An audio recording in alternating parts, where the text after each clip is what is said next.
welcome to another episode of the Gleeful Talkshow where we share zesty stories to cultivate the happiness and hero within. One of our zesties requested an episode about how other countries are doing with regards to the vaccine rollout. So, joining me once again today is one of our guests who is a nurse based in Germany from season 1, episode 4, The Fight Against COVID-19, who is giving us an update as well as to share his opinion on how Germany is doing in the fight against COVID-19.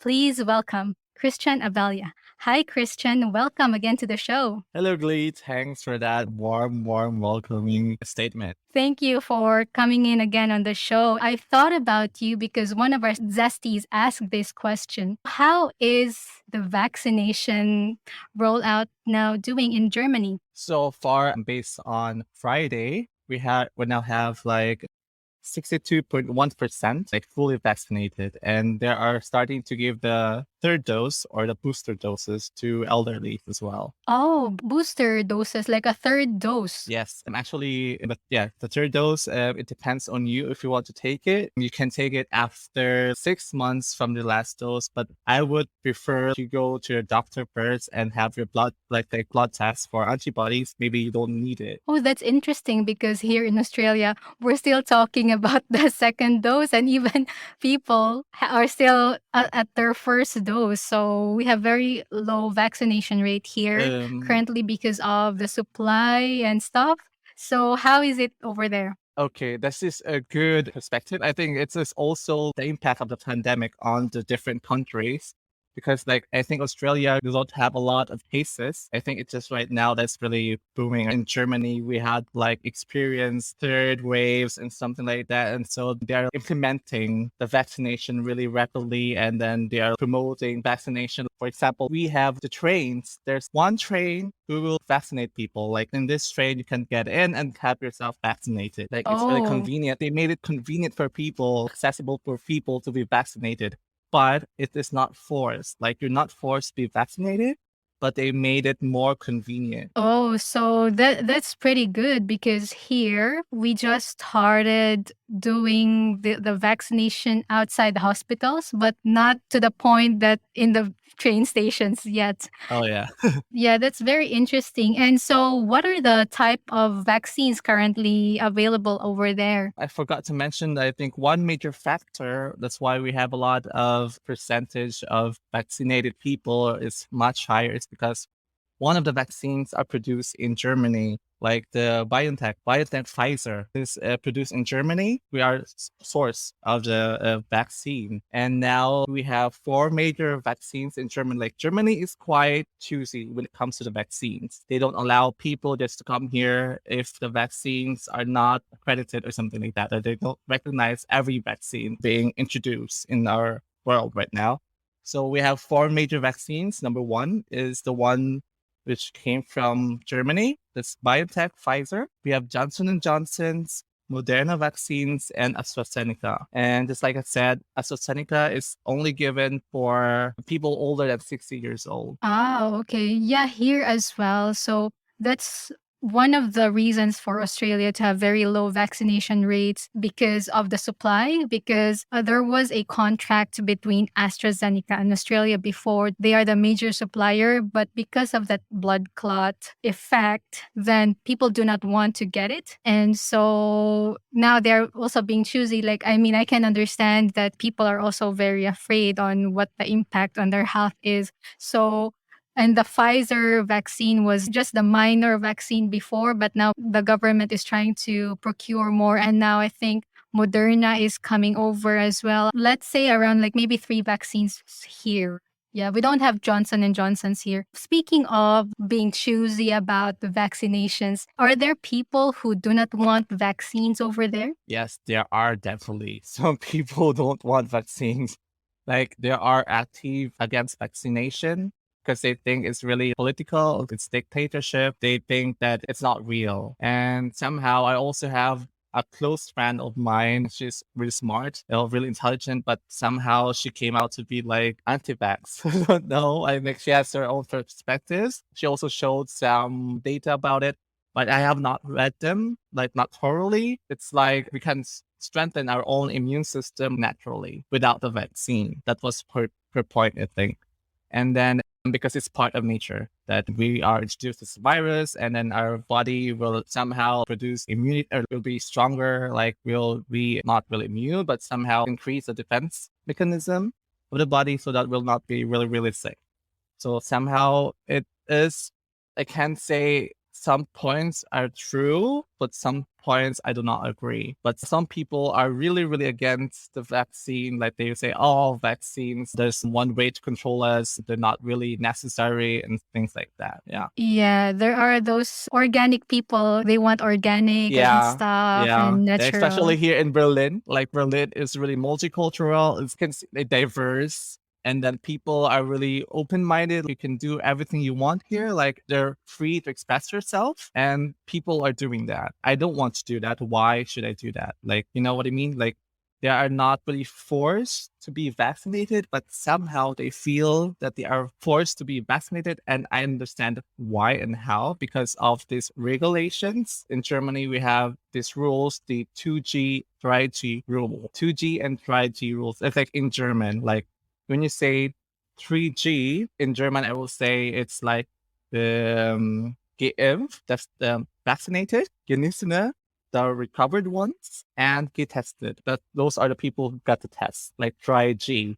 3G. Like in a restaurant, people they have the 3G rule. Like you can only get inside if you are tested, vaccinated, or fully recovered from the virus. Is it like, or so for example, there's an anti-vaxxer who does not want to get vaccinated, then that anti-vaxxer will just get a test, bring a test so that they can, like the result of the test. Yeah, but somehow they're also like we just open clubs and bars and I think wellness and saunas and something, but they have the 2G rules. And 2G rules is vaccinated or fully recovered. So having tests or Oh, like having a test result does not guarantee entry to the establishment. So somehow they are indirectly forced to get the vaccine to be able to go there. and so I can imagine there will be a lot of protests about that. There were a lot of protests, and I think there will be more protests. But I think it's a good progress to see that more than 50% of the people in Germany are already vaccinated, like fully vaccinated. Is there a target by the government?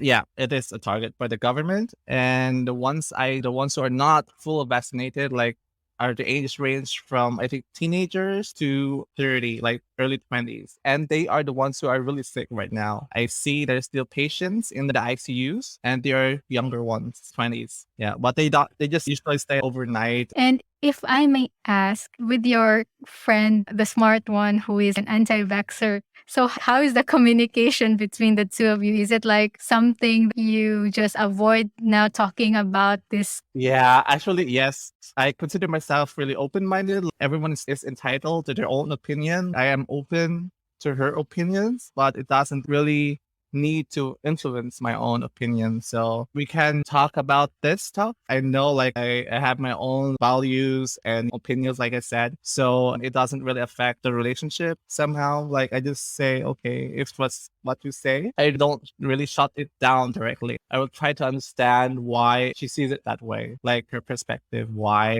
And she also like shown some evidence. I respect your opinion and you should also respect mine. So yeah. Yep. That's good then. And then so with the pubs and other establishments having those 3G and 2G rules, were there also planned for the government over there for like vaccination cards or passports? Actually, it's long implemented. We already have this one for a long time right now because even though you have these 2Gs, like 2Gs, you should present it. Either you present the form that you are already vaccinated or you are fully recovered, or you can present the digital form. We have apps for it. It's like Cov app, COV app, or the Luca app. Like if you show this to them, like for example, in the gym, I have to show the app to tell them like I am fully vaccinated and now they already registered it. So I will only use my gym card so I can enter inside. So it's more convenient for me. I don't have to show it every time. And then if you get in some restaurants or in cinemas, we also have the Luca app. It's like we have to check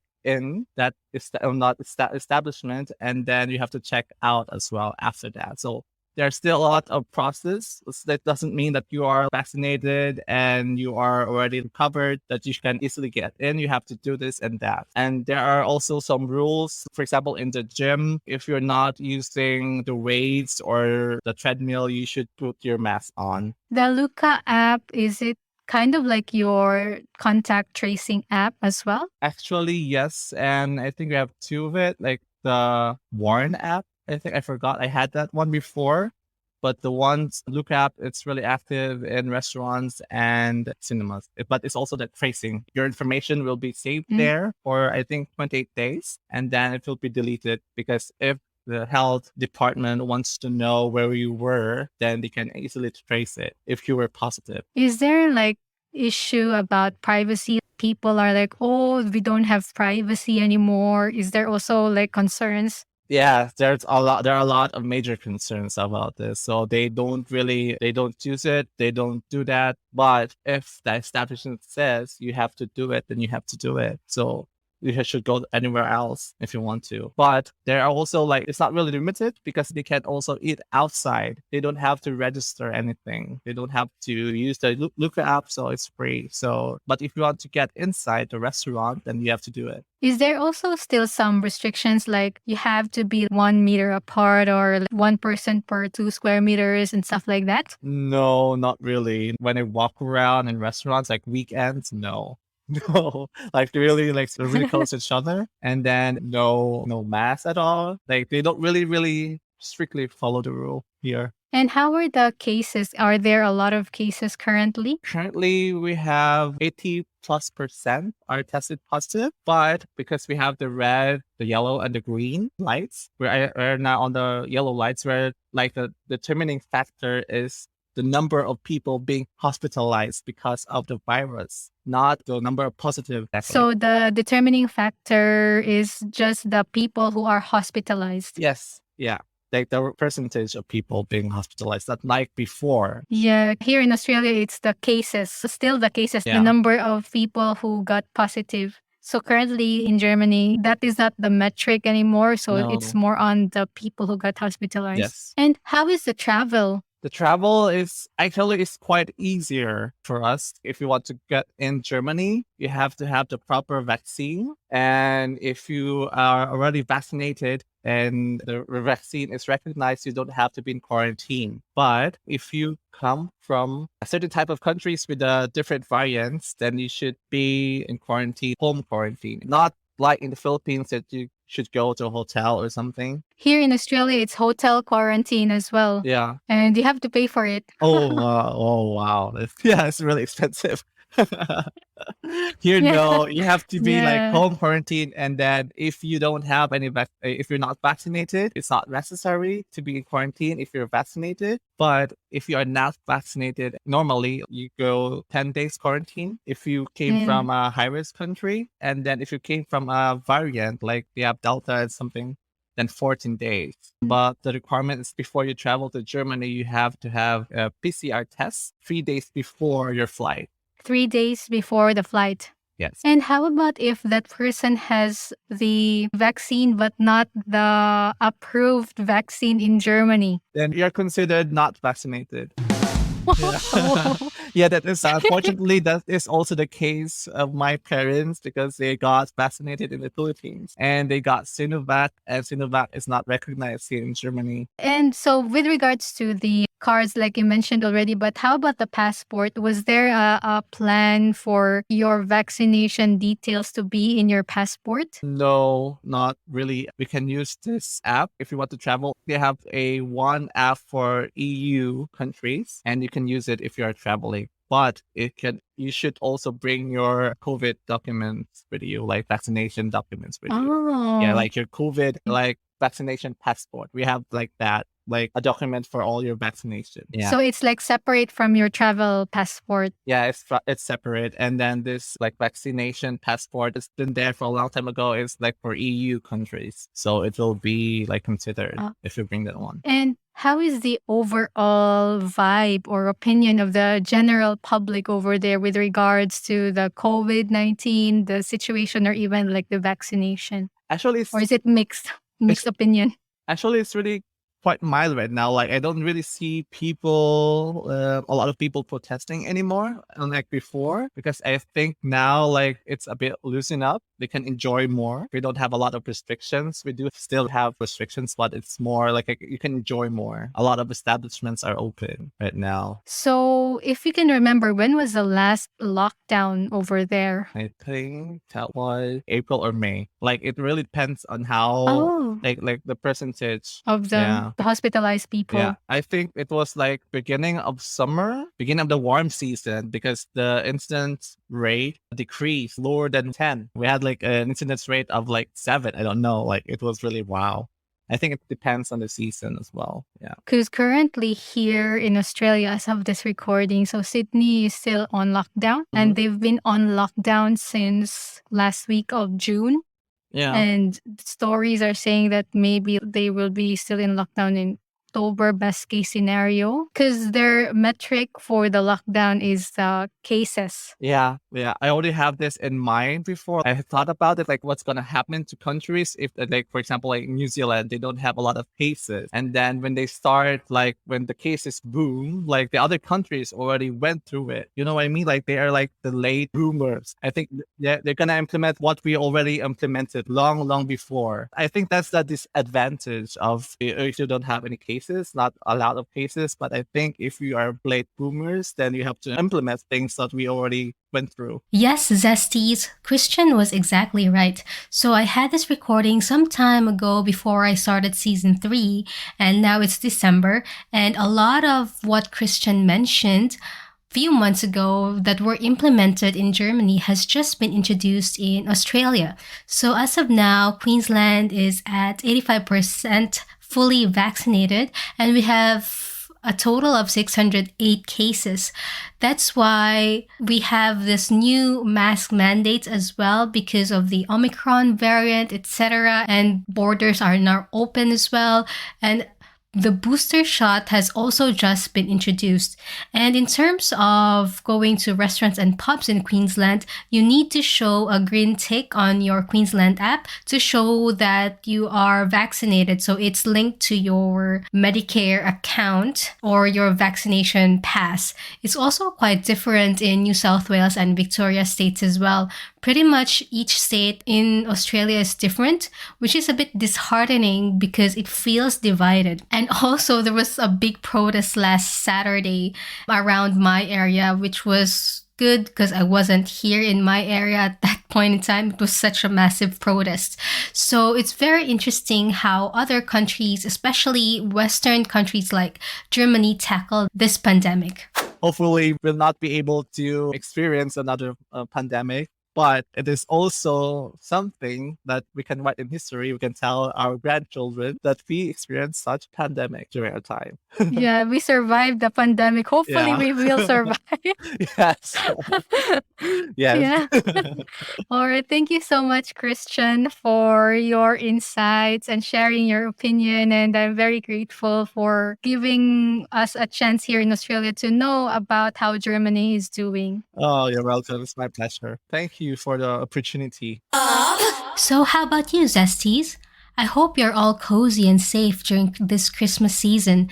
And as much as I like to be positive with all that's happening in the world, there are times that we must admit that we are at a low point in our lives. So currently, the Philippines, my home country, has been hit by a massive Category 5 typhoon named Odette, which devastated a lot of lives and homes.